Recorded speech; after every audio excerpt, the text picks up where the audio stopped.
What is up, people? Welcome back to the Storey StrengthCast with myself, Shane Storey. I'm speaking to you now as a twice married man, well, to the same woman. So the last time we recorded, it was just before the wedding here in Marbella, and what a fucking weekend it was. So if you want the full debrief, I recorded a podcast with Emma on her channel, on her YouTube, as well as on her podcast, Your Gym Big Sister podcast, where we went through the whole events of the entire weekend. So you can go over there and check that out if you want to know more. But it was the wedding of our dreams, right? It was literally exactly how we planned it. It was kind of like a throwback, to be honest, of when I was in college and all my friends would be going out and, we come back to whoever's house and we'd be setting up the DJ decks and playing our own tunes. So we had a wedding DJ to take care of the first day. And once he finished at like 12:30, we could play music until 4 a.m.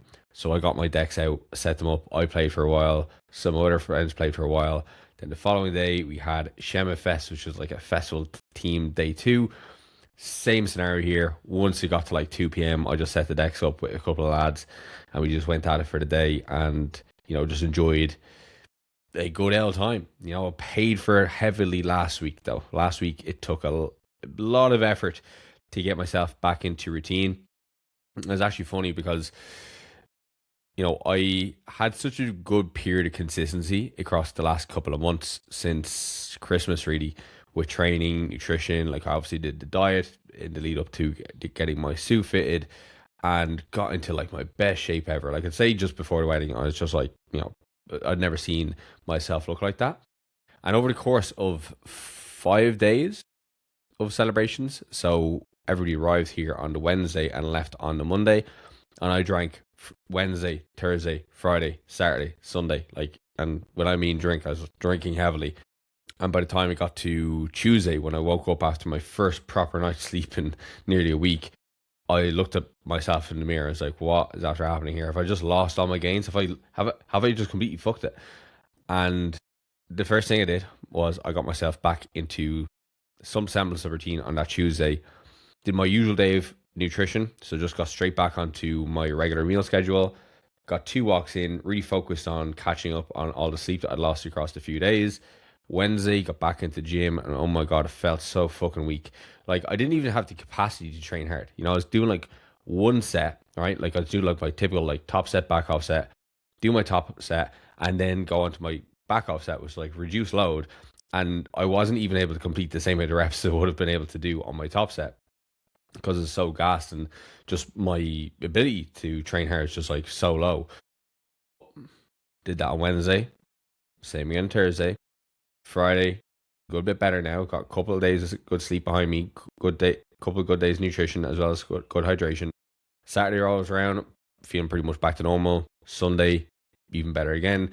And now this week, I've just been back to where I was. Body composition looks pretty much the exact same. I'm about a kilo heavier, which I'm not surprised.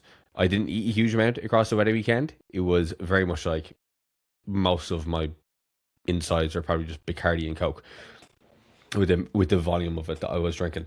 I got to the point where anybody who's fond of a particular drink, you get to a certain point where you don't even feel like that drink is having an effect on you and you need to change it up.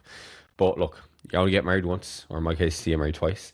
But we only have that big wedding celebration once, and yeah, now it's behind me. So no regrets in regards to how I enjoyed it, because my view on my bodybuilding process is very long term. Like, I know a weekend like that is not going to make or break my long term physique progress, because it's such a short amount of time relative to all the other portions of the year where everything is dialed in and locked in. I do face this scenario a little bit with clients when they do come back from something like this. It could be a stag, it could be a holiday abroad, where they've had a period of low training, sleep not being perfect, maybe having a little bit of alcohol, eating a little bit more loosely than they usually will, and they'll come back with the same feelings of feeling small, feeling a little bit flat, feeling a little bit weak, and just feeling as if like they are so far from where they once were when it did come to their strength or their body composition. And having been through this cycle many times myself, I know exactly that all it takes is just for you to have one full week of routine and you'll be back to where you were. And from there on, it's just getting back into that flow and trying to get momentum again with your training. When I was in my early 20s, I definitely did drink a lot more, particularly before I met Emma, because I guess as a single guy, one of the best ways to meet gals, even though my game is terrible, right? Like I'd be the last person to go up to a girl in a nightclub and try to speak to them. I just can't do it. Some of my other friends are great. It's just not for me. One of the best ways to like try find a partner or socialize, I guess, is going out and drinking more and kind of putting yourself in those situations versus being holed up in an office or going to a gym and having big Beats headphones on and not speaking to anybody. During that time period, I definitely did notice that like my progression in the gym was a lot slower, strength progression, physique development, because I was always on the cycle of go out at the weekend, get back into some type of routine, but still be feeling a little bit crappy all the way up to Wednesday. Thursday, feeling good again. Friday, feeling better. Saturday, feeling better again. Saturday night, go out. And then the process just starts over and over again, right? And just this turns into an endless cycle. Once I reduce my frequency of going out, naturally enough, progression in the gym skyrocketed. So I do try to limit my events like that down. I'm not one of those coaches that is like, you can never go on, big holidays or let's say big weekends out where like, you're not being, you're being the antithesis to your fitness self, right? You're going out and partying, right? You're not even thinking about that. You're just thinking about having a fucking good time.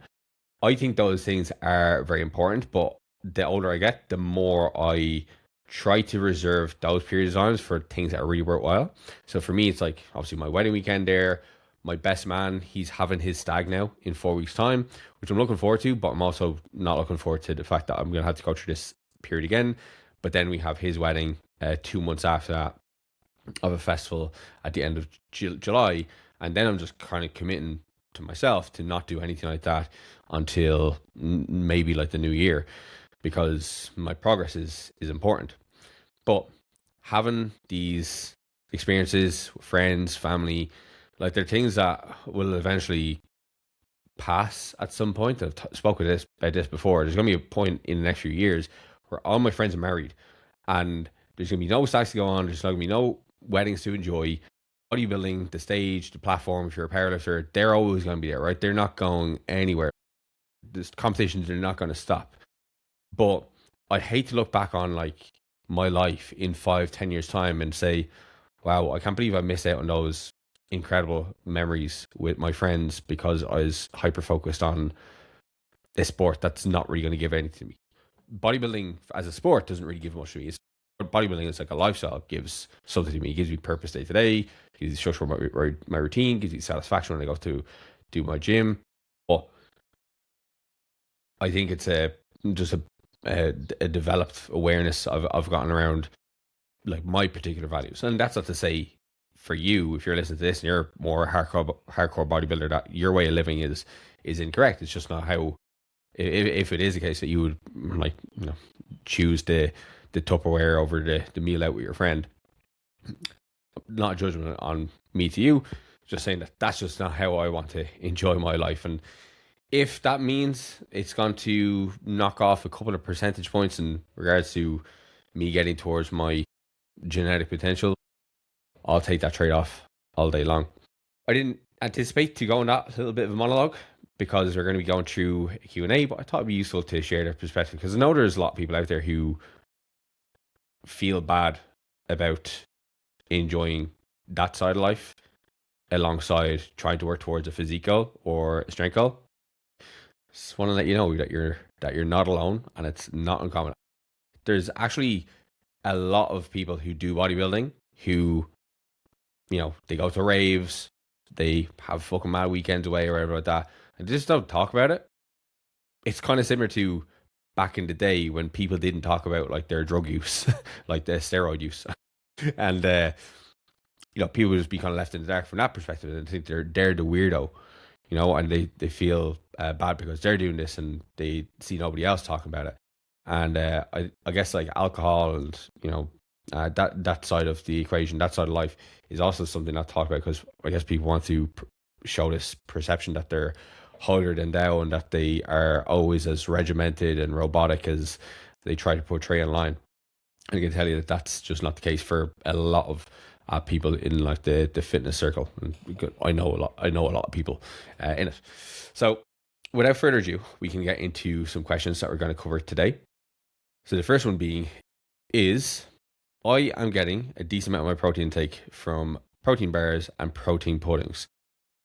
Is this an issue for my body composition goals? And is this something I should be wary of? And would it be better if I got these from more natural sources? So from a big picture perspective, I would say no, right?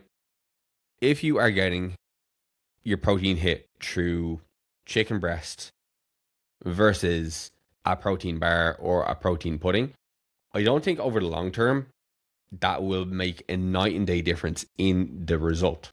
What I do think it does make a little bit of a difference in, however, is other non-tangible aspects of the diet and health over the long term, and even just the experience of the diet and the experience of getting the result, right? And what I'm talking about here is, when we think about nutrition, I think looking at it just from a macros perspective is not the best approach.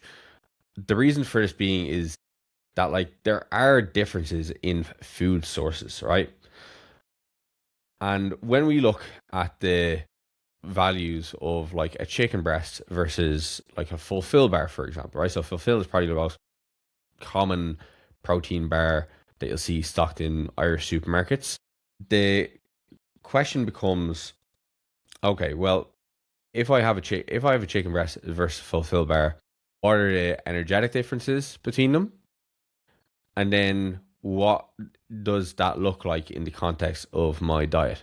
So first place to look at is energy density. So energy density essentially is the amount of calories in something per 100 grams. Okay. So if we look at it, and then as well, we can look at that from the context of protein density too.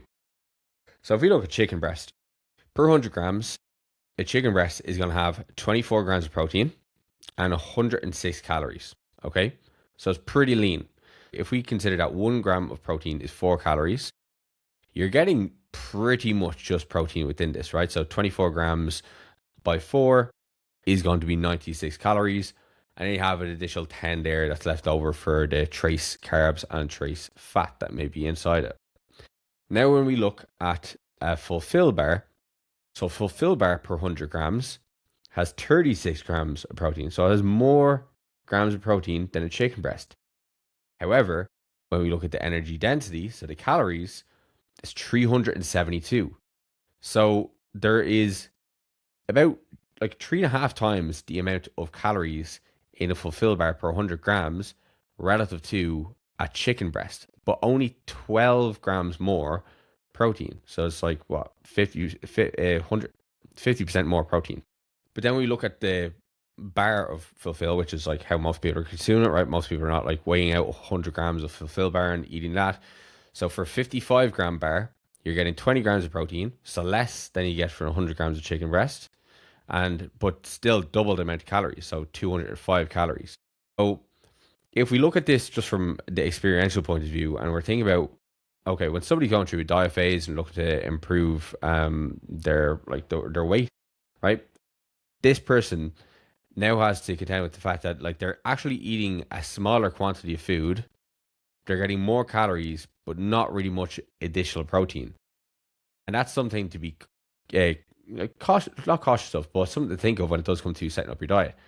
Because when I'm coaching people through fat loss phases, I'm trying to get them to think about filling their plate and trying to like think about have like greater portion sizes versus having smaller portion sizes, even though their calories are going down.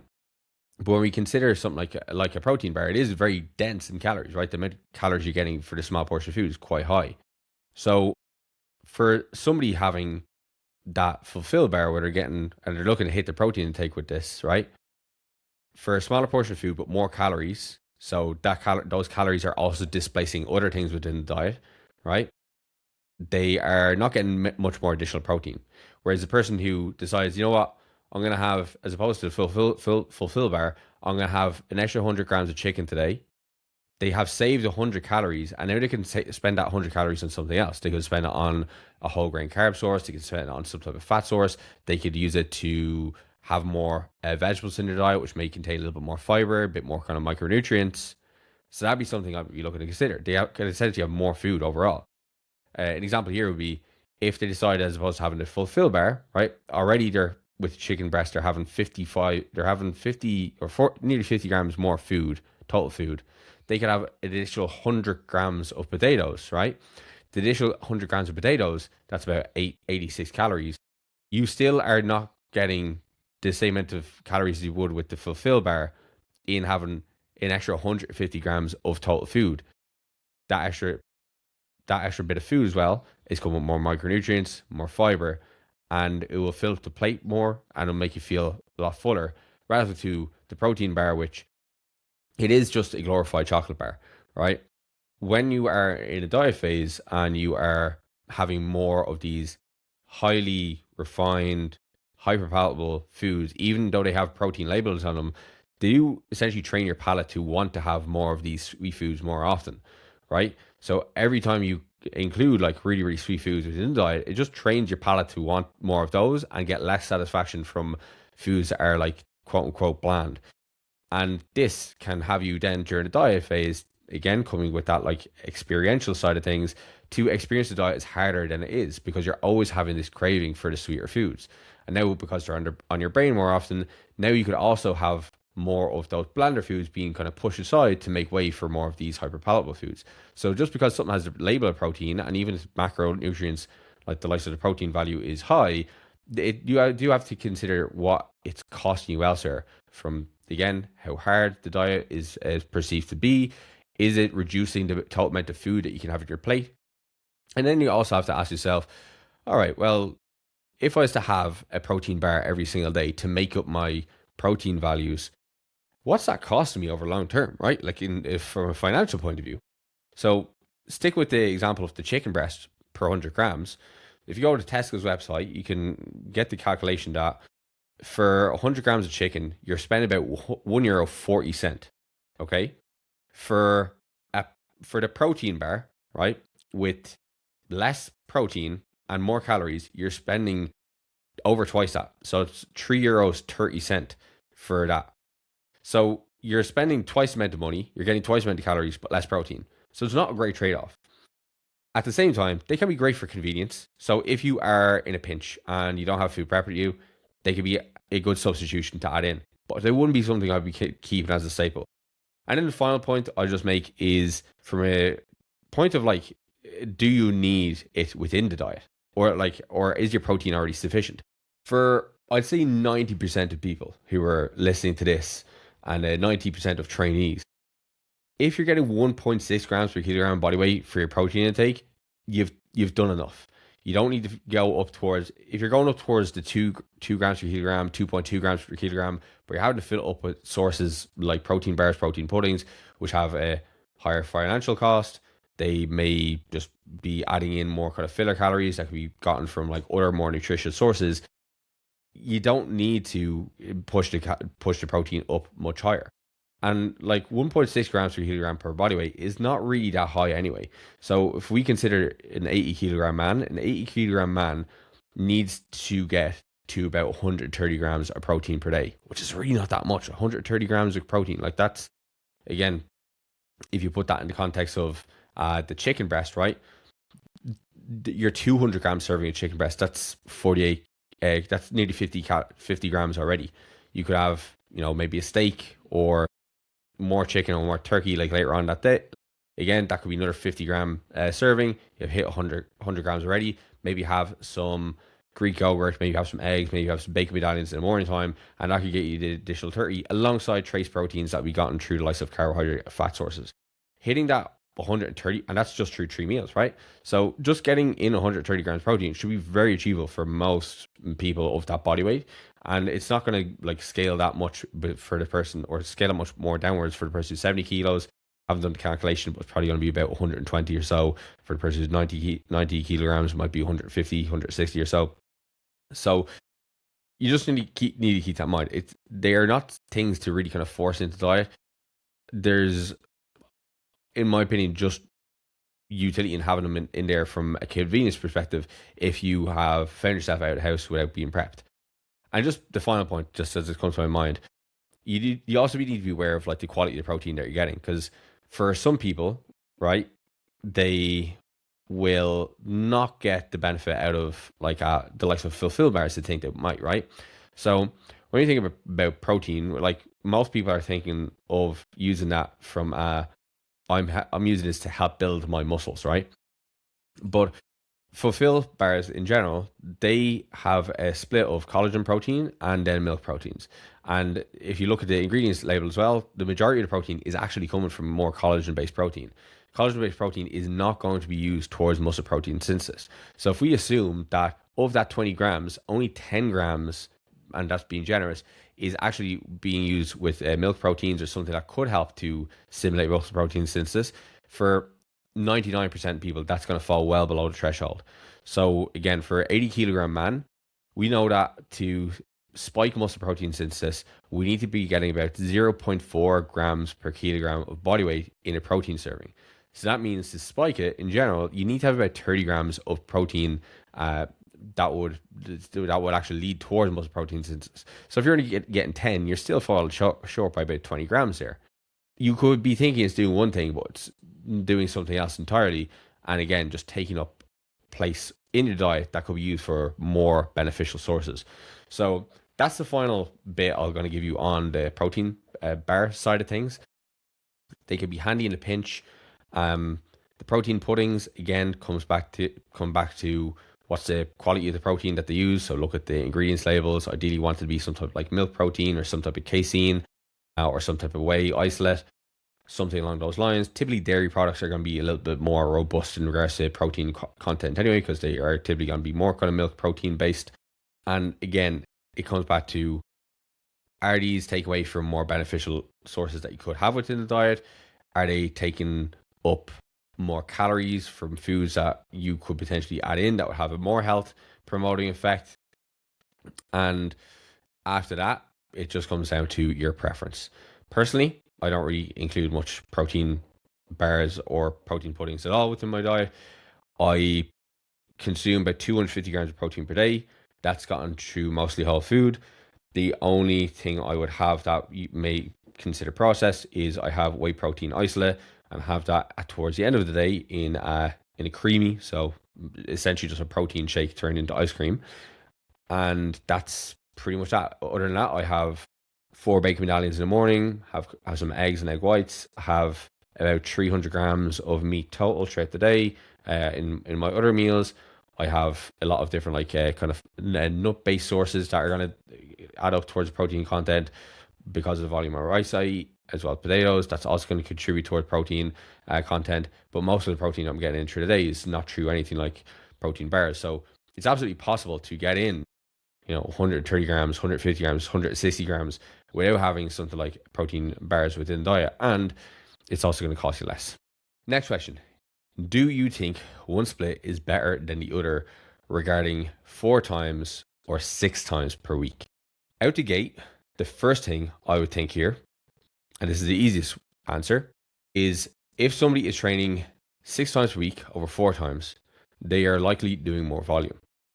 More volume typically will result in more muscle mass, assuming that the extra volume is done to a sufficient level of intensity, meaning that we're pushing close to failure across all the sets that we're doing in that additional workload. Now, if it's a case where the additional workload is not necessarily being pushed to good proximity to failure, say like even 4 reps in reserve, it may not necessarily be that much better at all. But on average, if somebody is doing more training days per week and their training intensity is the exact same as the person who is training the lesser amount of days, they're probably going to grow faster just because they can do more volume and they're probably recovering as well to be able to sustain that. Now, the thing for a lot of people is a lot of people, unless like training is like one of their top three priorities, they're going to find it very difficult to sustain 6 days per week. Say maybe something like 75% of my clients all train with like a 3 to 4 day split. Maybe have another 15% or so of that train with 5 days per week, and then maybe have like 10% train at 6 days per week. The people who train 6 days per week, like training is like it's one of their things. One thing that they make sure they always have time for, and they don't have like many other responsibilities. But for a lot of people, 3 to 4 days per week is generally a sweet spot. Now, if you are considering, if the person is asking this question, they are not looking to increase their volume. So when we look at increase in frequency, one of the main uses of increase in frequency is to increase volume, right? It's to just give more time to do extra workload. And that's assuming we can also recover from it. But if we were to take the same volume we did across 4 days and do it across 6 days, would that lead to better results? So from some work by Jake Remmert from Data Driven Strength, he did a meta regression looking at like frequency and its effects on muscle growth. And once you get to like the 2 times per week frequency, so this is like training a muscle group 2 times per week, not just I train 4 times per week. 4 times a week is assuming you're getting all of your muscle groups hit across 4 sessions across the week. That past 2 times a week, there's not a major change between 2 to 3. To get the same level of effect that you would have from 1 to 2, you would need to go from 2 to 6 times per week. So that's obviously a night and day difference, right? So to get the same effect as you would from hit a muscle once per week to twice a week, you need to go from twice a week to 6 times a week. 2 to 3 times a week doesn't make as much of a difference, it would seem. Now, this is going to also be dependent on, a muscle group by muscle group perspective. While we can take some insights from papers like Jake's, we also need to just kind of consider like your own training status and how you recover in general. So for some muscle groups, you might notice that you can handle training them twice a week, but any more than twice a week, and they just don't recover in time for your next session. But for other muscle groups, maybe smaller muscle groups, or muscle groups which more of the exercises are a little bit more lent towards like lighter loading, or maybe resistance curves are not as like stretch intensive, you might be able to train them more frequently. So an example here would be, a lot of people find if they train their quads any more than twice a week, they just don't recover quick enough. And if we can't recover quick enough, every time we train, we're not going to be able to reach a good level of performance that's going to promote our ability to induce overload. And as a result, we don't grow. Now, with side delts, for example, a lot of people find if they don't train them regularly enough, they will find that they can actually increase the frequency on them up towards 3 to 4 times because they just seem to recover quite quickly. Now, there's the case that when we're looking at quads, a lot of people are going to be lifting very, very high loads of them. You can get really deep stretches with the likes of the quads, and they're very susceptible to a lot of muscle damage. Delts, on the other hand, a lot of people find that they don't get really that much muscle damage. The resistance profile that you get through a lot of the exercises too, like lat raises, for example, they're going to be very short range biased, not much in that kind of stretch position. The side delts also just don't get like much of an ability to kind of stretch, right? They just don't really seem to get that level of sensation, even if you do something like a cable lat raise where the resistance is heavier in the stretch. So train them more frequently because they can recover more often, then that would be something that you could have a higher frequency on. So again, it comes down to, number one, 6 times a week is going to be better if you can do more volume at the same level of workload than somebody doing 4 times. But does that fit your schedule? Second point, if you are spreading your existing volume over 6 days, it's not going to give you better results just because you're training something more frequently, but it can on a muscle by muscle basis. So that could be arms, could be side delts. it could be just lagging muscle groups. Maybe you can hit them a little bit more frequently and see what the trend line is going to be like there. But ultimately, you do have to experiment with this, because I know that there is a bit of a shift in some circles towards higher frequency training, not 100% supported by the data from going from 2 to 3 times being a 90-day difference, but it can, right? Again, and this is why training is very much an individual thing. Okay, so next question. When you do a cut bulk cycle, okay, so next question. When you do a cut cycle, do you typically cut down to the same weight as before, or is it just personal preference? So you should be using your last cut phase as a reference point for what level of leanness you've achieved at X body weight.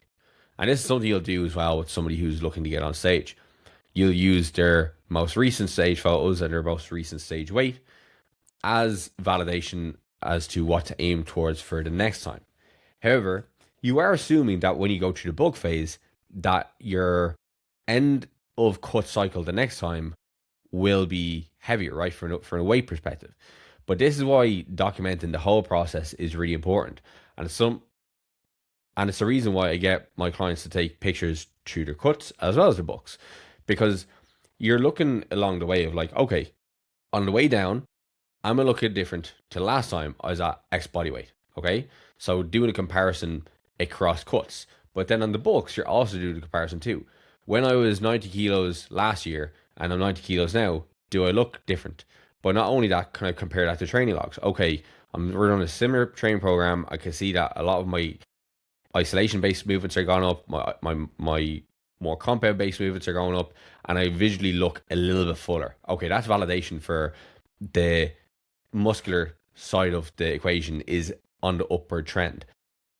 And then when you do get towards the end of the bulk, you're still saying, okay, we have a reference point for what we looked at this. And then once you finish the bulk, you're using the last cut as a reference point again, right? You're saying, okay, this is what I look like at this body weight, at this composition. I'm going to aim towards then, but I'm kind of assuming that maybe my weight will have increased by 1 to 2 kilos. Like, you're aiming for the weight, but you're more so aiming for the composition, right? Like, the composition is the thing that you're really concerned about, because it's not necessarily a weight that most people are looking for. It's a look. So yes, you're using it as a placeholder, or not a placeholder. You're using it as something to aim towards, but it is not the goal. The composition is the goal. But you should be using your progress pictures from your cuts, your bulks, your cuts to use as gauges for your progress along the way. And every time you do it, you should be a little bit more improved. And if you're not improved, if you get to the same body weight and you look the exact same, well, then you know that something needs to change from a training perspective, because it's not leading to the result that you want, which is being bigger and leaner over time. Okay, so now we have a question on fat loss phases. My brother's friend is a PT, and he sent us all a calorie calculator and asked us to use it. It's saying my daily calories are 2,300, and if I ate 1,850, I'd be in a deficit to lose weight. Then I seen a video of a coach saying it's bad to stay on low calories because your body hits a plateau. With my progression being quite slow, would this be a reason that I've hit a plateau? I'm quite active, and I do go over here and there, but not excessively. So what you are explaining here is metabolic adaptation, and I have made a podcast on this before. I will link it in the description. I just can't remember the exact title of it.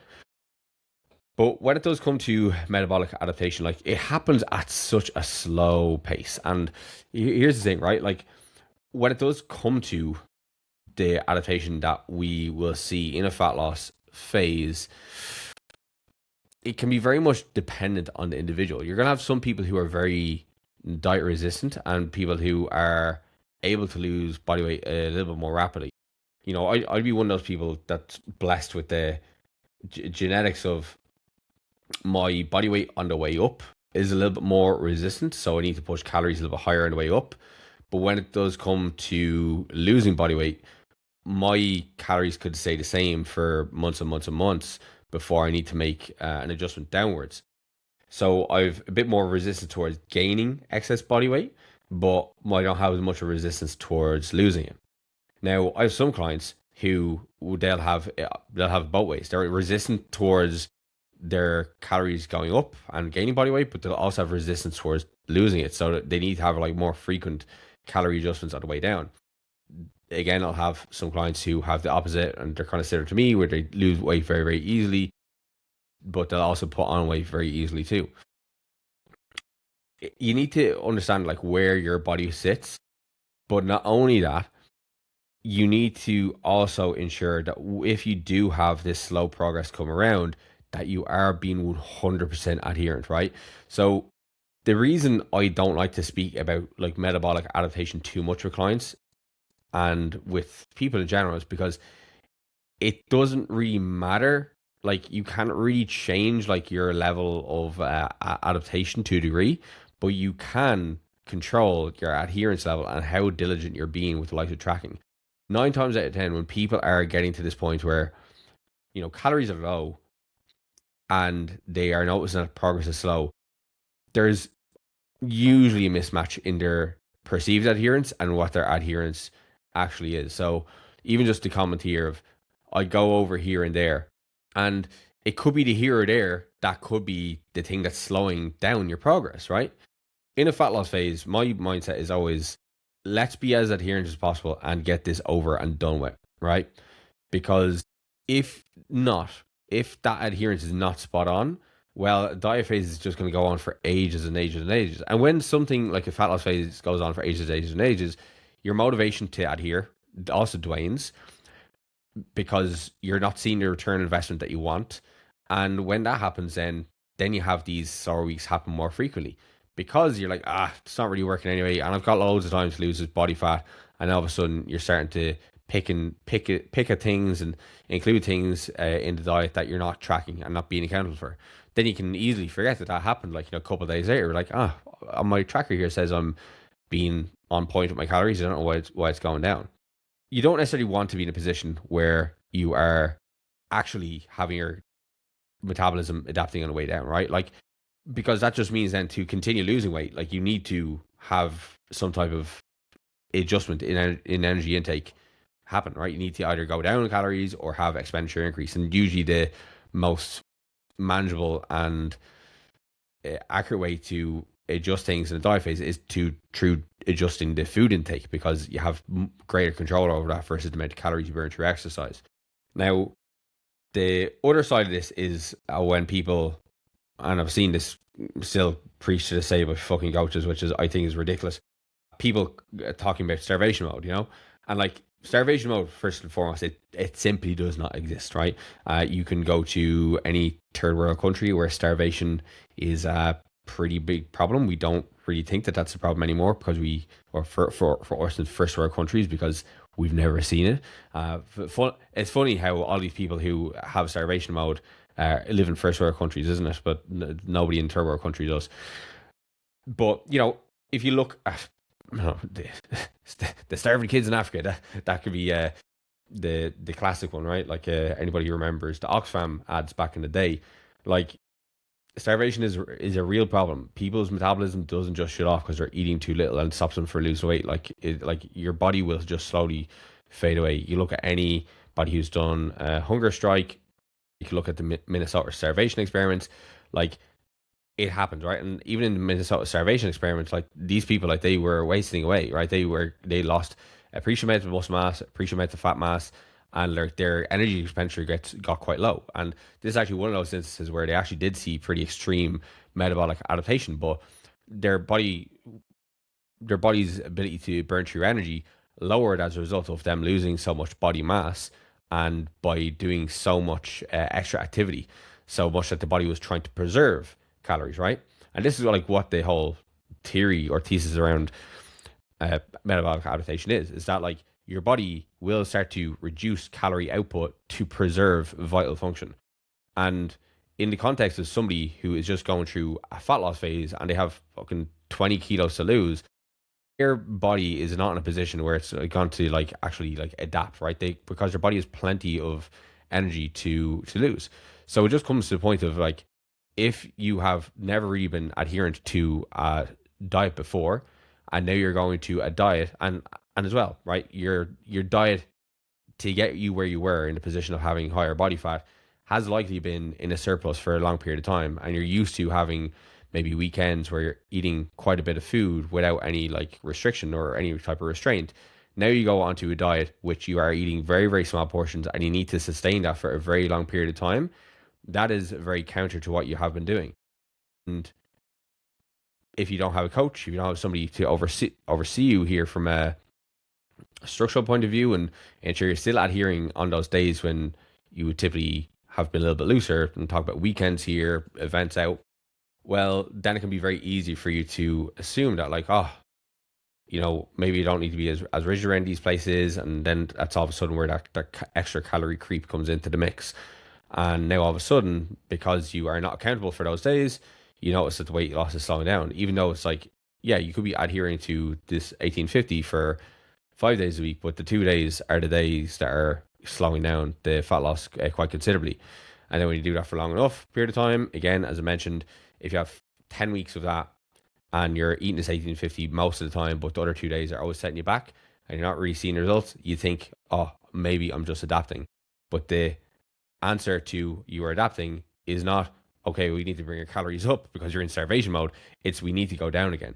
So this is where you say, okay, if I'm noticing this, my fat loss is slow, I'm eating 1850, let's say for the next 2 weeks, I track every single fucking thing that goes into my mouth. I track it as accurately as possible. External things coming in that I forget about.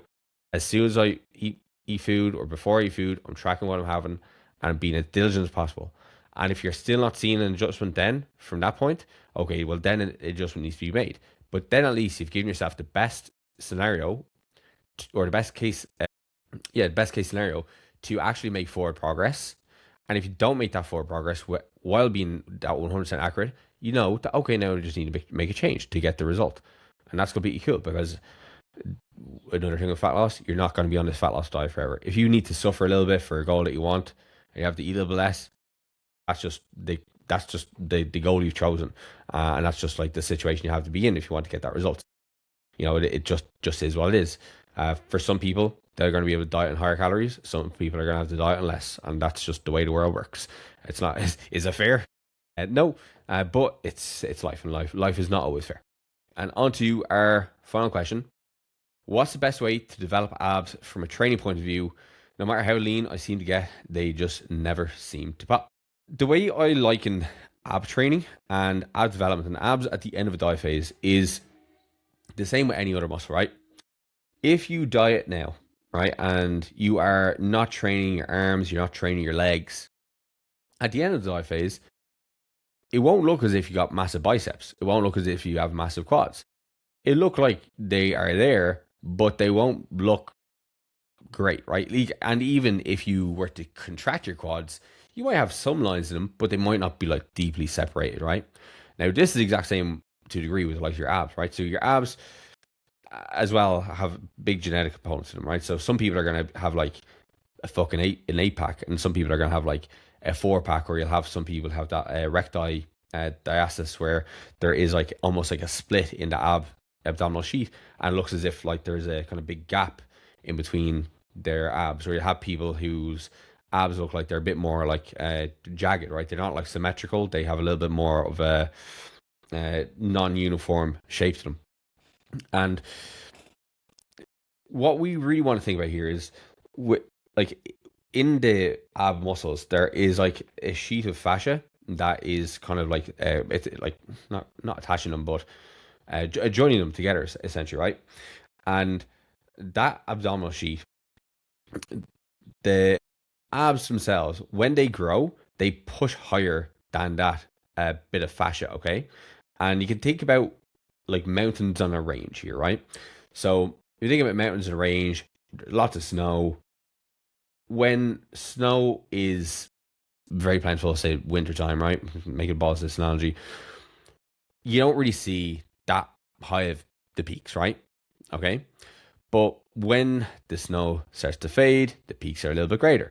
Now, the snow could represent body fat and the peaks could represent the mountain, okay? Now, if you train your abs, the peak of the mountain, despite the snow being quite high, could get higher. Okay. So now as a result, the abs look like they pop more through the fat. So people who have very well developed abs, even at higher body fat percentages, they will look leaner because the muscle pops through that sheet a little bit more. So for you to have like very developed abs, you do need to train them. They're just like any other muscle group. And with this, we want to ensure we're training them with frequency, intensity, volume, and we want to be able to overload our training over time. Okay. The exact same we do with any muscle group.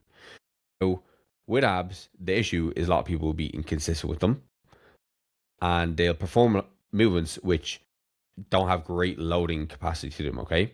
So you'll have people just do like loads of leg raises, loads of like crunches on the ground. And these can be great to the point, right? The exact same way to build your chest, to build your triceps, to build your delts, that push up can be a fantastic exercise. But at a certain point, when you're doing fucking sets of 50 to 100 push ups, it'd be more efficient for you to just do something with a barbell or with dumbbells. It's the exact same way here with abs. If you want to have more developed abs, crunches and leg raises will get you to a certain point, but after that you need to add load. For me, when I was younger, the way I started lifting was I started doing push-ups and sit-ups in my bedroom when I was like 15 before I could get gym access.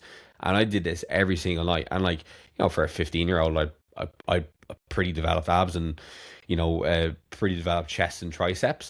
But at a certain point, like, they just need to be trained with more load. Now, the benefit of when you are performing with something with bodyweight exercises and maybe more short range exercises, right? So if you're doing a crunch in the ground, your abs are not going through like a full lengthening cycle. To get a full lengthening cycle, you essentially need to get like an arch in your back, right? Because that's going to get your abs properly lengthened. So you're just doing crunches on the ground. You're just doing like properly short range exercises. It'd be the equivalent of on a leg, essentially, you just do the top end of the range of motion. So with that, you can hit that muscle more frequently. So you can maybe train your abs 3, 4, 5 times per week, all right? Almost every other day, and get them to a decent level of development just through doing that alone, maybe supersetting in some leg raises, right? So when we're thinking about kind of developing the abs, I like to break it down into movements where we are contracting through the top of the torso and contracting through like almost like the rib cage down towards the pelvis, and then other ones where I think about bringing the pelvis towards the rib cage towards pelvis, a crunch, hips or pelvis towards rib cage. That'd be like the likes of leg raise, right? So you're kind of starting to move from different ends. Now, as you get more proficient, these they don't really feel like they're doing that much.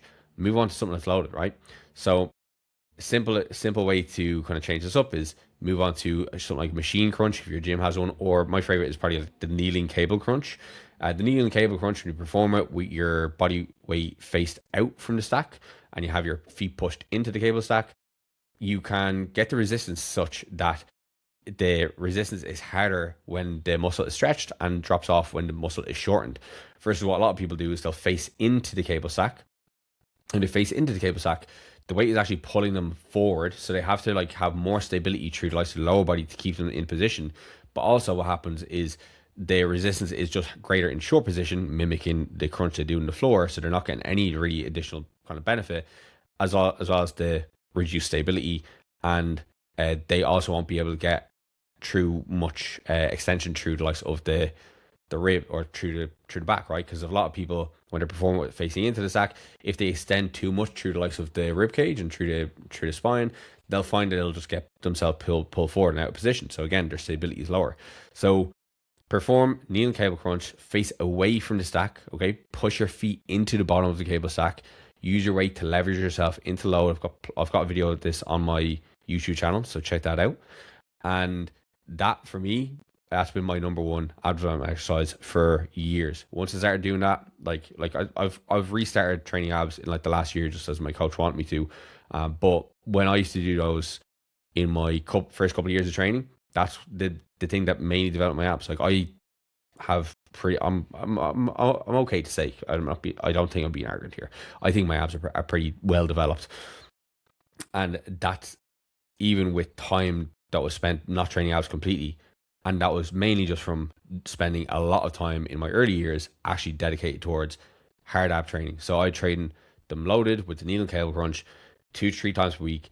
At the end of leg days, I do about 3 to 4 sets really, with just like 8 to 15 rep range, push them to failure. Once hit the top of the rep range, add load, and do that over and over again. Do that for a year straight, and your abs will look completely different by the end of your next diet phase. And one final thing on that is, like, even if you want to include the abs just in the diet phase, right? If you like, you don't, I think you can still absolutely grow like things like abs within your diet phase. It's not specific to abs, right?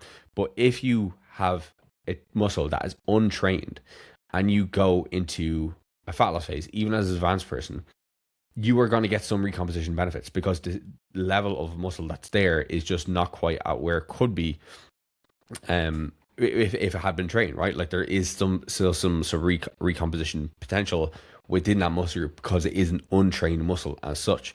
So even in the diet phase, you can still see noticeable increases in muscle size, in my opinion, and something I've seen myself. That is pretty much that for this week's episode. Hopefully it was one that you could get a good bit from. Surprisingly, I made it through this one where I have to do fucking 5 retakes. So yeah, obviously it's just fucking up for it, because I haven't done a podcast in like 2 weeks. Anyway, that's it for this week. I hope you did enjoy it. I have actually finally made a podcast Q&A form, so I'm going to link that in the description. So if you have questions for me, you can leave the questions there. I'll answer them on upcoming podcasts. I'm not even going to talk about guests coming on right now, because I need to pull the finger out with messaging people. But you can also put in guest recommendations in the Q&A form too, if you do have any people you would like to hear from on the podcast. But yeah, other than that, that's it for me. Also, coaching spaces are available, so do hit me up if you are looking to get in. It's probably too late to say get in shape for summer, but just get in shape for the rest of your fucking life. Get on the platform, get on the bodybuilding stage, hit me up. And yeah, we will talk to you in the next one.